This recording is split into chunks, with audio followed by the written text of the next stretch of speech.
Hello everybody, welcome to Daily News Simplified, an answer to what, why and how of newspaper reading. Today we shall be discussing the Hindu newspaper dated 5th of Jan 2019 of the New Delhi edition. The topics to be discussed today has been presented on your screen. Timestamping for the same has been provided in the description box below. Let us begin our today's discussion. Now the first article appears as an editorial on page number 8. The title of the article is A Global Slowdown. This article shall be important from the perspective of GS Paper 3, Economy, under the subsection Indian Economy and Various Issues. Further, this particular article is also important from the perspective of prelims because if you look at the previous year prelims questions, a large number of questions have been asked with respect to this particular topic. And an expected UPSC mains question which can be asked with respect to this particular article could be discuss about the various unconventional monetary policies used by the developed countries to combat the 2008 financial crisis. Examine as to why such unconventional policies may not be adequate to counter the future global slowdown. The 2008 financial crisis was an unprecedented event in the history of the world. All the countries across the world, including India, faced economic slowdown as well as recession. Now, this particular article here highlights that the world economy is probably staring at another such crisis. That is, the article highlights that the world economy is showing some signs of another economic slowdown. Now, these signs of economic slowdown in 2019 can be seen in various aspects. For example, the year 2018 has seen a lot of volatility in the global stock market, wherein some of the stock markets have recorded their worst performance in a decade. Now, why this becomes important is, as you all know, the global stock market performance provide an important clue about the future growth prospects. Hence, a slowdown in the global stock market performance raises concerns related to the future economic slowdown. This can be further seen in the fact that the manufacturing output has fallen in China for the first time in the last 19 months. Apart from that, some of the countries such as Europe as well as Japan have been showing the signs of the economic slowdown. And lastly, the steep fall in the crude oil prices can also be attributed to the faltering demand, which provides an important clue about the future global economic slowdown. Now, all these signs here clearly hint that the world economy is probably heading towards another economic slowdown as seen in the 2008 financial crisis. Hence, a repeat of 2008 financial crisis cannot be ruled out. Now, in order to come out of the 2008 financial crisis, the developed countries across the world followed certain unconventional monetary policies. Now, we call such policies as unconventional policies because such policies are normally followed under extreme economic distress such as recession. For example, US followed the zero interest rate policy for almost a decade from 2008 to 2017. Whereas some of the countries such as Switzerland, Denmark, Japan and other European countries followed another type of unconventional policy known as the negative interest rate policy. Japan even contemplated to adopt the concept of the helicopter money. Now, this particular article here highlights that such unconventional monetary policies adopted by the countries in order to fight the 2008 financial crisis may not prove to be adequate to fight the future economic slowdown for a number of reasons. Hence, as part of this video analysis, we shall basically focus on 4 aspects. Firstly, we will look into the types of the conventional monetary policies, that is, the expansionary monetary policy and the contractionary monetary policy. Secondly, we will look into the nature of relationship between the economic growth and the money supply, wherein we will understand as to how the economic growth of a country can be boosted through the increase in the money supply. Thirdly, we will look into certain unconventional monetary policies such as the zero interest rate policy, the negative interest rate policy, and the concept of the helicopter money. And lastly, we will understand as to why such unconventional monetary policies may not work to counter the future global economic slowdown. So let us start our analysis with the types of conventional monetary policies. The monetary policy is an important tool used by the central bank in order to promote the economic growth and contain a higher rate of inflation. Hence, depending upon the type of the economic conditions prevailing in an economy, the central bank may either follow the expansionary monetary policy or the contractionary monetary policy. Now, the expansionary monetary policy is normally followed during the economic slowdown or recession, and the main objective of such a policy is to increase the money supply in an economy. And as part of this expansionary monetary policy, the central bank of a country reduces the policy rates. In case of India, the policy rate could be the repo rate, bank rate, SLR, CRR, etc. So, as the central bank reduces the policy rates, the loans would be available to the banks at the cheaper rates. And because of the cheaper loans available to the banks, the rate of interest on loans as well as deposits reduces. So this clearly shows that during the expansionary monetary policy, the rate of interest on the loans drastically reduces. And as the rate of interest on the loans reduces, it encourages the borrowing and spending by the companies as well as people.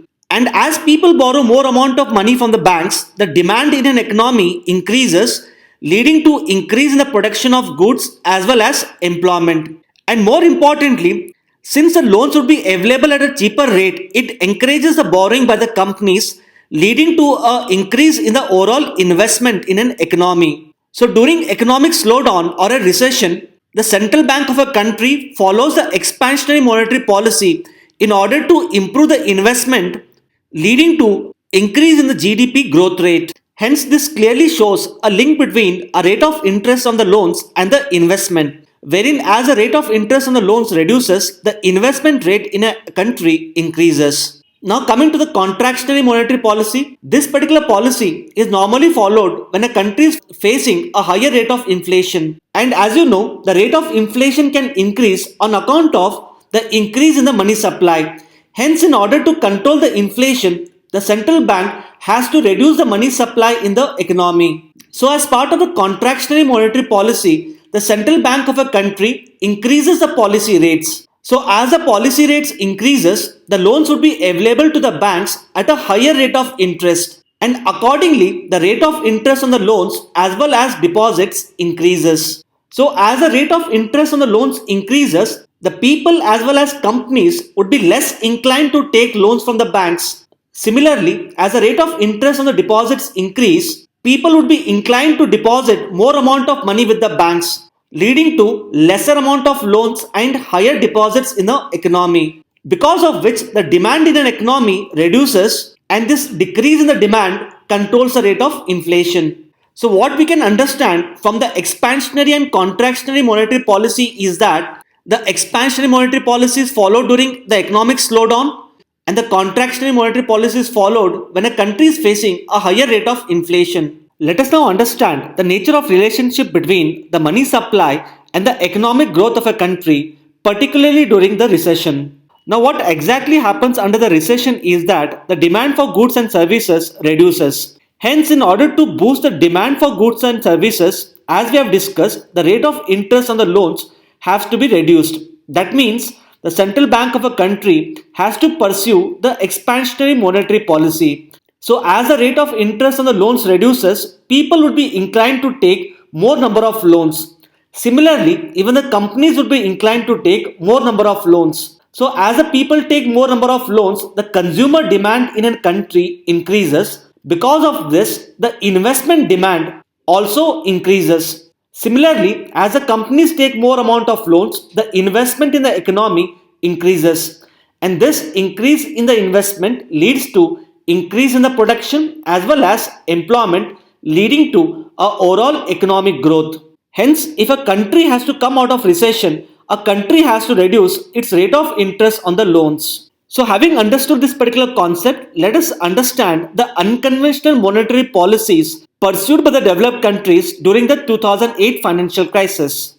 Now coming to the concept of the zero interest rate policy. Now the zero interest rate policy is actually a type of expansionary monetary policy pursued by a country during the recession, and such a policy was pursued by US from 2008 to 2017, and this policy was also referred to as quantitative easing. Now as part of this particular policy, the central bank of US, that is US Fed Bank, gives loans to the banks in US at almost 0% rate of interest. For example, between 2008 to 2017, the US Fed Bank was giving loans to the banks in US at almost 0.25%. So the banks in US are able to get loans from the US Fed Bank at such an extremely lower rate of interest, then accordingly the rate of interest at which these banks would be giving loans would also reduce. And as we have discussed here, as the rate of interest on the loans reduces, the consumer demand as well as the investment demand in an economy increases, leading to increase in the production as well as employment opportunities. And one important aspect which one must note with respect to zero interest rate policy is that the people in a country would not be getting loans at zero interest rate. However, the rate of interest at which the people get loans would be reduced. And the zero interest rate policy basically corresponds to the rate of interest at which the banks would be getting loans from the central bank. Now coming to the concept of the negative interest rate policy, and as you can see in this particular diagram here, after the 2008 financial crisis, some of the countries such as Japan, Denmark, Sweden, European Central Bank as well as Switzerland adopted the negative interest rate policy, wherein the rate of interest in Japan was minus 0.1 percentage, whereas in Switzerland it was minus 0.75 percentage. Let us understand as to how this negative interest rate policy actually works. Now, if you look at the conventional monetary policy pursued by a central bank during the normal circumstances, usually the banks in a country have surplus amount of money, and this surplus amount of money the banks can keep with the central bank. So if the banks keep their surplus money with the central bank would be paying the interest on such surplus reserves to the banks. This is how a conventional monetary policy actually works. However, if you look at the negative interest rate policy, as the name suggests here, the central bank of the country would be paying negative interest rate whenever the banks keep their surplus reserves with them. Now, what this paying of negative interest rate actually means is that if the banks keep their surplus reserve with the central bank, then instead of central bank paying them the interest, the banks would be required to pay the interest to the central bank. So what is the idea behind this negative interest rate policy? The idea is the bank should not keep their surplus reserves with the central bank. Instead, it should use the surplus reserves in order to give loans to the people. So as the banks give more amount of loans to people, the rate of interest on the loans reduces. So the idea behind the negative interest rate policy once again is to reduce the rate of interest on the loans so as to promote the economic growth. So one major difference between the zero interest rate policy and the negative interest rate policy is that under the zero interest rate policy, the central bank gives loans to the banks at almost 0% rate of interest. However, under negative interest rate policy, if the banks keep their surplus reserves with the central bank, then the banks would be required to pay the interest to the central bank. But the idea behind both these policies is to reduce the rate of interest on the loans so as to promote economic growth. Now coming to the concept of the helicopter money. Now helicopter money is once again a form of the expansionary monetary policy. However, this particular concept is considered to be hypothetical because it is extremely difficult to implement. And this hypothetical unconventional policy was proposed by the famous economist Milton Friedman. The helicopter money is usually pursued by a country when both zero interest rate policy and the negative interest rate policy fail to boost the economy. And under the helicopter money, either the central bank or the government prints the currency notes. And once the currency notes are printed, they are distributed to the people free of cost.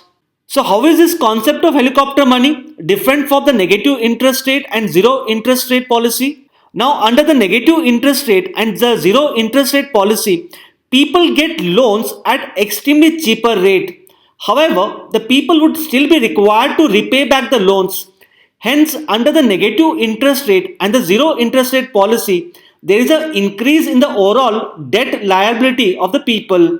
Which means to say, under the negative interest rate and zero interest rate policy, people actually get the loans and do not get the money free of cost.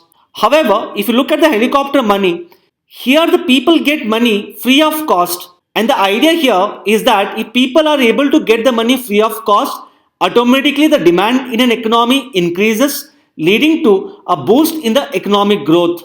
And more importantly, under the helicopter money, the people would not be required to repay back the money, and hence there is no impact on the overall debt of the people. But as we have discussed, this policy is considered to be quite hypothetical and difficult to implement. This is because if the government or the central bank keeps on printing more amount of currency notes, such a scenario may lead to hyperinflation, which can have an adverse impact on the economy in the long term. Now, coming to the last part of the article, now this particular article highlights that such unconventional policies which were pursued by the countries in order to combat the 2008 financial crisis may not actually work in future. This is because the adoption of such policies in the past has led to a drastic increase in the money supply in the economies, and any future increase in the money supply may have an adverse impact on the economies, which clearly shows that presently the global economy is not in a position to accommodate the higher money supply through such policies. Secondly, countries such as US, Japan and other developed countries were able to adopt such unconventional policies because these countries had lower amount of debt. However, after the adoption of such unconventional policies, the overall debt liability of these countries has drastically increased. For example, if you look at the overall public debt of Japan, it presently stands at 250% of its GDP. And if you look at US, the overall public debt of US is around 105% of its GDP. Now, if you compare the public debt of these countries with India, the debt of India presently stands at around 68% of its GDP, which clearly shows that the developed countries have accumulated a higher amount of debt and hence they are not in a position to adopt such unconventional policies in future. Now, based upon the discussion which we had so far, these 4 questions shall be a prelims question for the practice. Please pause this video and try to find answer to this question. We will be discussing the answer after 5 seconds. The first question here is, consider the following statements related to the types of monetary policies. The first statement reads as, the expansionary policy is followed during inflation, whereas the contractionary policy is followed during recession. Now, this particular statement is wrong. This is because the expansionary policy is followed during recession, whereas the contractionary policy is followed during the inflation. The second statement reads as, under the expansionary policy, the policy rates reduce, whereas under the contractionary policy, the policy rates increase. And as we have discussed, this particular statement here is correct. So looking at the options here, the correct answer to this question is B, that is 2 only. Now coming to the second question here, the question is, consider the following statements related to the helicopter money. The first statement is, it involves printing of new currency notes by the government or the central bank. This particular statement here is correct. The second statement reads as, it leads to increase in the debt liability of the people.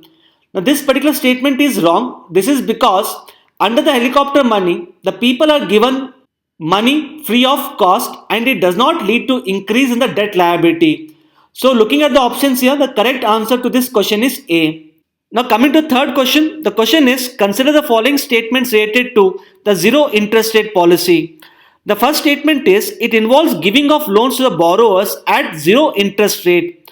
Now this particular statement is wrong. This is because we have discussed that under the zero interest rate policy, the central bank of a country gives loans to the banks at zero interest rate, wherein the borrowers or the common people may not get loans at zero interest rate. The second statement reads as, it is adopted by the countries in order to promote the economic growth during recession. Now this particular statement here is correct. So looking at the options here, the correct answer to this question is B. Now coming to the last question here, the question is, consider the following statements related to the negative interest rate policy. The first statement is, under this policy, the banks will be required to pay interest on keeping their surplus reserves with the central bank. Now, as we have discussed, this particular statement here is correct. However, the second statement is wrong. This is because, as we have seen, countries such as Japan, Denmark, Switzerland, etc. have already adopted the negative interest rate. Hence, the correct answer to this question is A. So, based upon the discussion which we had so far, you can try attempting this previous year prelims questions. Apart from that, you can try writing answer to the expected UPSC mains question. With this, let us now move to the next article. Now, the next article appears as a lead article on page number 8. The title of the article is After the Inevitable Exit. This article shall be important from the perspective of GS Paper 2, International Relations, under the subsection Effect of Policies and Politics of the Developed Countries on India's Interest.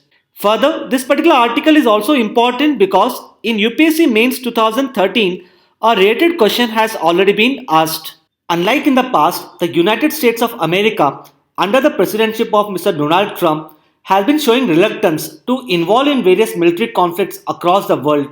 And this is on account of its intention to reduce its global presence of US troops. For example, US has been reluctant in interfering in Yemen crisis, wherein it has allowed Saudi Arabia to take the lead against the Houthi rebels. Similarly, with respect to the Ukrainian issue, it has been reluctant to interfere in this particular issue, allowing the European countries to take the lead. Further, recently US has decided to reduce its troop presence even in Syria as well. Now all these points clearly highlight the fact that US has been reluctant to involve in various theatres of action, leaving Yemen to Saudi Arabia or Ukraine to Europe. So this change in the policy stance by the US becomes a cause of concern for India. This is because Mr. Donald Trump has continuously asserted for the US troops withdrawal even from Afghanistan as well. Hence, in this regard, this particular article highlights that India should be prepared for potential consequences of US troops withdrawal from Afghanistan. Hence, as part of this video analysis, let us try to understand as to why should India be prepared for any potential consequences for the US withdrawal.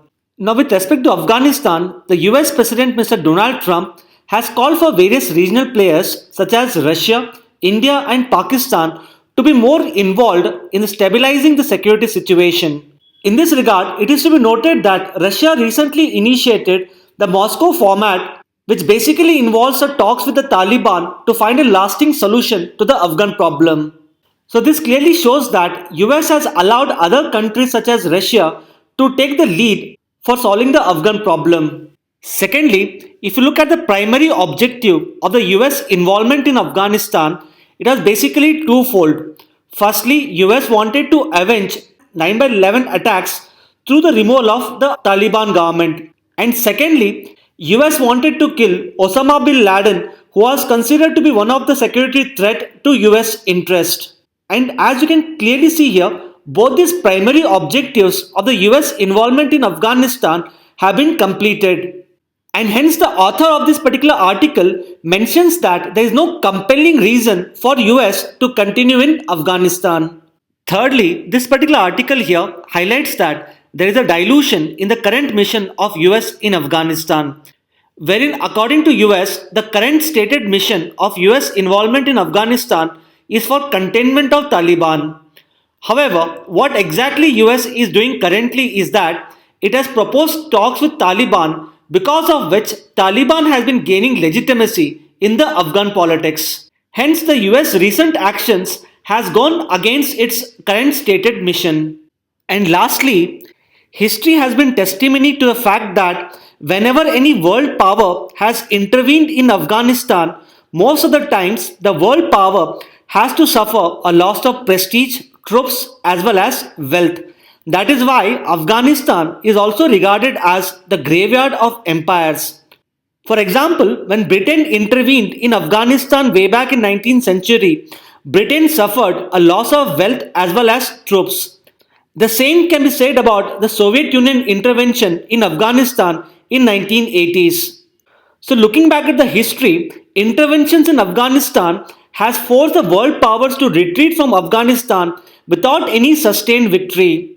Hence, in this regard, based upon the historical evidences, the same can be said about the US involvement in Afghanistan, which means that even US would be forced to retreat without any sustained victory. Now, all these points which we have discussed here clearly highlight that India should be well prepared for US withdrawal from Afghanistan. Hence, the best course of action for India with respect to its Afghan policy should be to maintain close and bilateral relations with the Afghan government and help Afghanistan according to its needs.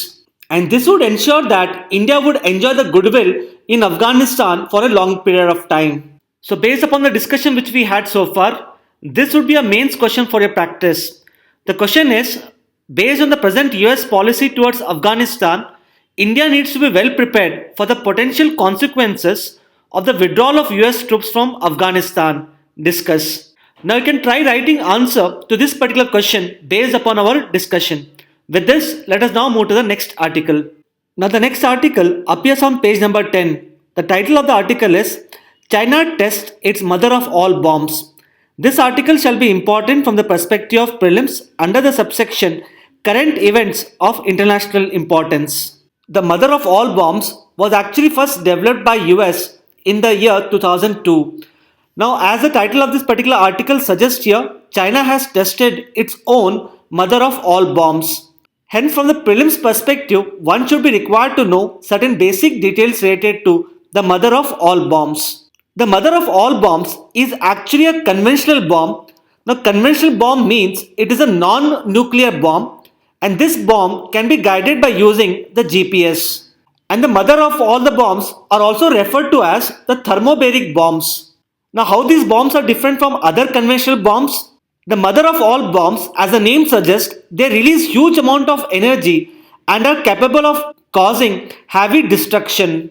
This is because if you look at the conventional bombs such as gunpowder, the conventional bombs use both oxidizer as well as the explosive material, wherein the oxidizers are considered to be oxygen generating substances. And as you know, oxygen is critical for burning of any material, so the conventional bombs use the oxidizer in order to burn the explosives. So essentially, the conventional bombs is a mixture of both oxidizer as well as the explosives. On the other hand, the mother of all bombs is actually a thermobaric bomb, which means that in a thermobaric bomb, the oxidizer is not used and it comprises of 100% of the explosives. And in order to burn these explosives, the thermobaric bombs use the atmospheric oxygen and not the inbuilt oxidizer. You can understand the working of this thermobaric bomb in this particular image. Now, as a bomb is dropped by a parachute from the aircraft, it initially causes a primary explosion, and such a primary explosion releases a cloud of the explosive material. And as we have discussed, the thermobaric bomb uses the atmospheric oxygen. So, as the explosive material spreads in the atmosphere, the thermobaric bombs use the atmospheric oxygen in order to cause the second explosion. And such a second explosion causes a massive blast as well as a huge pressure wave. That is why the thermobaric bombs are considered to be more deadly than the other conventional bombs. Apart from that, the conventional bombs cannot be used to kill the targets who are hiding in caves and tunnels. However, this can be accomplished by using the mother of all bombs. Let us understand as to how this is possible. Now you can see here in the first step, the precision guided mother of all bombs strikes at the cave entrance, and this leads to the primary explosion. And as the primary explosion takes place, the explosive material enters into the cave. And as we have discussed, the explosive material uses the atmospheric oxygen in order to burn, and this leads to the secondary explosion leading to the killing of the targets. So, since the mother of all bombs can kill the targets who are even hiding in caves and tunnels, this is considered to be a peculiar feature. So, these are some of the important aspects which one must know with respect to mother of all bombs. Based upon the discussion which we had so far, this would be a prelims question for the practice. Please pause this video and try to find answer to this question. We will be discussing the answer after 5 seconds. The question here is, consider the following statements related to the mother of all bomb. The first statement is, this bomb is more deadly than other conventional bombs as it uses less amount of oxidizer. Now this particular statement here is clearly wrong. This is because the mother of all bomb, as we discussed, is a thermobaric bomb and it does not use the inbuilt oxidizer. Rather, it uses the atmospheric oxygen for the secondary explosion. The second statement here is the bomb can be used to kill the targets hiding in caves and tunnels. Now this statement here is correct. So looking at the options here, the correct answer to this question is B. So having analyzed all the aspects related to mother of all bombs, let us now move to the next article. Now the next article appears as an editorial on page number 8. The title of the article is Left Out and Abused.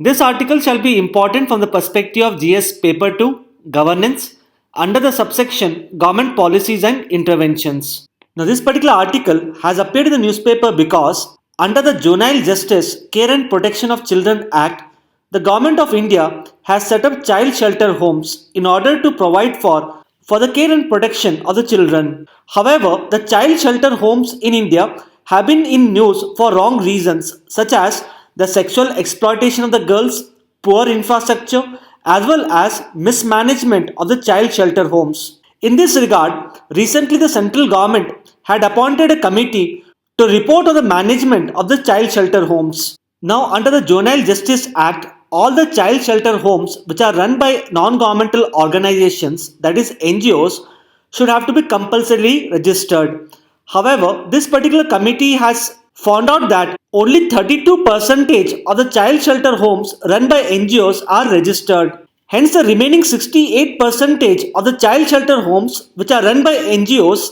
are not registered and hence they remain out of the regulatory purview.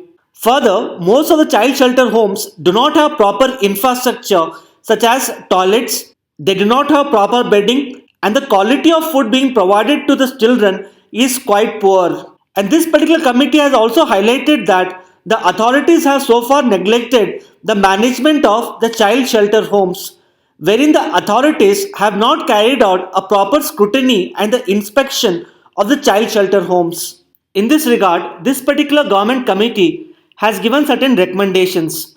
Let us look at these recommendations one by one. Firstly, the government committee has suggested that the state government should have to appoint special officers in order to carry out the scrutiny and investigation of the child shelter homes. Secondly, it has suggested that so far the state governments have not provided for the adequate funds in order to provide for basic infrastructure in the child shelter homes. Hence, in this regard, this committee has recommended that the state government has to allot a proper amount of money for the management of such homes. Thirdly, as we have discussed, the child shelter homes have been in news for wrong reasons such as the sexual exploitation of the girls. In this regard, this committee has suggested that the state government has to enforce the child protection policies in order to put an end to the sexual exploitation of the children. And lastly, most of the child shelter homes do not have proper rules and procedures for their management. Hence, in this regard, this committee has suggested that the state government has to formulate uniform policies and procedures for the management of the child shelter homes. So the points mentioned here can be used by you while writing an answer in the UPSC mains as to how the functioning of the child shelter homes in India can be improved. With this, let us now move to the next article. Now the next article appears on page number 7. The title of the article is Telangana's Villages of Widows. Now this particular article here highlights that the workers who are working in the quartz mines in the Rangareddy district of Telangana have been long suffering from the silicosis. Hence, from the prelims perspective, one would be required to understand as to what exactly is silicosis, how is it caused, and its symptoms. With respect to silicosis, you need to note that any occupation which can cause a disturbance in the earth's crust can lead to silicosis. So some of the occupations that lead to silicosis include the construction work, mining, tunnel work, masonry, sandblasting, glass manufacturing, ceramics work, quarrying, stone cutting, etc. So what exactly happens under these occupations is that the workers employed in these industries get exposed to crystalline silica which gets inhaled into their body, leading to the silicosis. And the patients with silicosis have an increased risk to other problems such as the tuberculosis, lung cancer, and in some cases it can also lead to the chronic bronchitis. Further, if you look at the symptoms of silicosis disease, it is usually accompanied by the chronic cough as well as acute chest pain. And with respect to its treatment, presently silicosis is incurable. Based upon our discussion, this would be a prelims question for the practice. Please pause this video and try to find answer to this question. We will be discussing the answer after 5 seconds. The question here is, consider the following statements related to the silicosis. The first statement is, it is an occupational disease that is caused in almost all forms of occupations where the earth's crust is disturbed. Now this particular statement here is correct. The second statement reads as, presently this disease is incurable. Even this particular statement here is correct. So looking at the options here, the correct answer to this question is C, that is both 1 and 2. Now the next article appears on page number 1. The title of the article is Andhra Pradesh unveils second largest rock art trove. This article shall be important from the perspective of prelims under the subsection Cultural History of India. Now Kurnool in Andhra Pradesh is considered to be one of the major sites of the Neolithic settlement in South India. Now the Neolithic essentially means a settled village life which probably started around 12,000 years ago. So Kurnool has important evidences of the Neolithic settlement in South India, wherein Andhra Pradesh's largest petroglyph site is located at the Kandanathi in Kurnool district. Now petroglyph essentially means the rock cut carvings. Now this particular article here highlights that recently Andhra Pradesh's second largest petroglyph site has been discovered in Kurnool district, and this site is known as the Mekala site.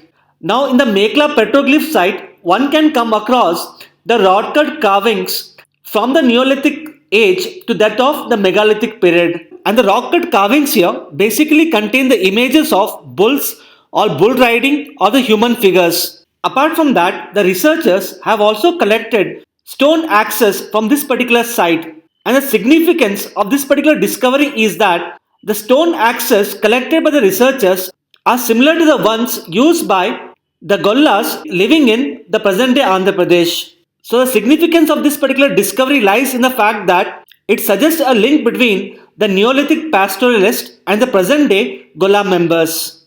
With this, we have come to end of today's discussion. Let us now look at the question for the day.